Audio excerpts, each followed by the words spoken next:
બનાસકાંઠા જિલ્લાના ધાનેરા તાલુકાના સરાલ ગામે હજારો વર્ષ જૂના શ્રી ચામુંડા માતાજીના મંદિરનો 3 દિવસીય પ્રાણ પ્રતિષ્ઠા મહોત્સવ આજે ભક્તિમય વાતાવરણમાં સંપન્ન થયો। હજારો ભક્તોની આસ્થા અને જય જયકાર સાથે માતા ચામુંડાની દિવ્ય મૂર્તિની મંદિરમાં સ્થાપના કરવામાં આવી।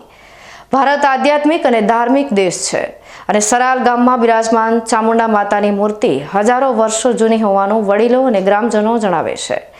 જ્યારે ગામ પણ નહોતું વસ્યું ત્યારે નાનકડી ડેરી જેવા મંદિરમાં આ મૂર્તિની પૂજા થતી હતી।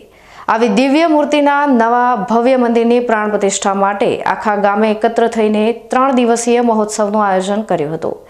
આજે પ્રતિષ્ઠાના 3જા દિવસે માતા ચામુંડાની પુરાણી મૂર્તિની સાથે નવી મૂર્તિની પણ પ્રાણ પ્રતિષ્ઠા કરવામાં આવી।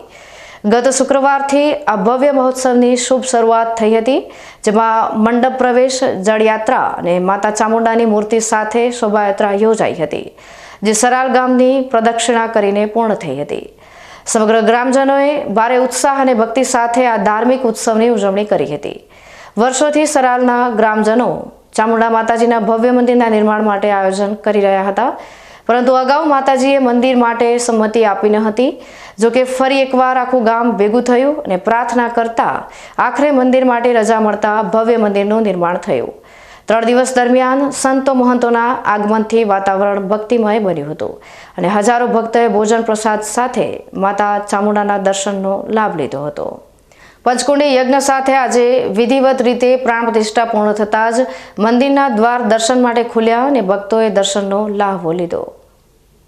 ચામુંડા માતાની એક વાત એવી છે કે અહીંયા વર્ષો પહેલાં, એટલે 1000 વર્ષ પહેલાં માતાનું અહીંયા મંદિર હતું, નાનું હરખું, અને એમાં સરાલ ગામનું અહીંયા આજે અત્યારે ઊભા છીએ એ જગ્યાએ ખેડું કહેવાતું, અને એના પછી ધીરે ધીરે માતાની એક નાની હરખી ઓરડી બનાવી અને ઓરડીથી માતાની અહીંયા ગામ લોકો પૂજા કરતા।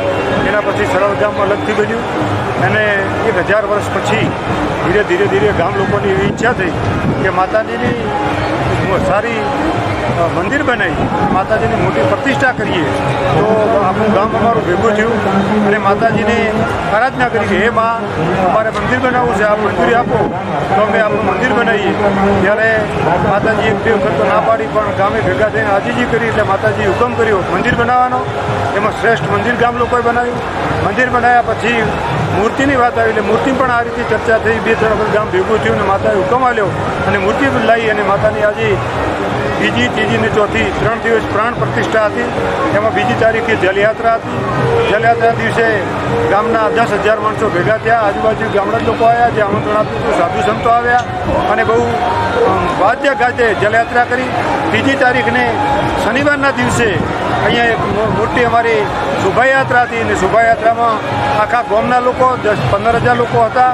એના સિવાય આજુબાજુ ગામના લોકો હતા, અમારા સાધુ સંત હતા, બધા ભેગા થઈને સરસ કાર્યક્રમ કર્યો।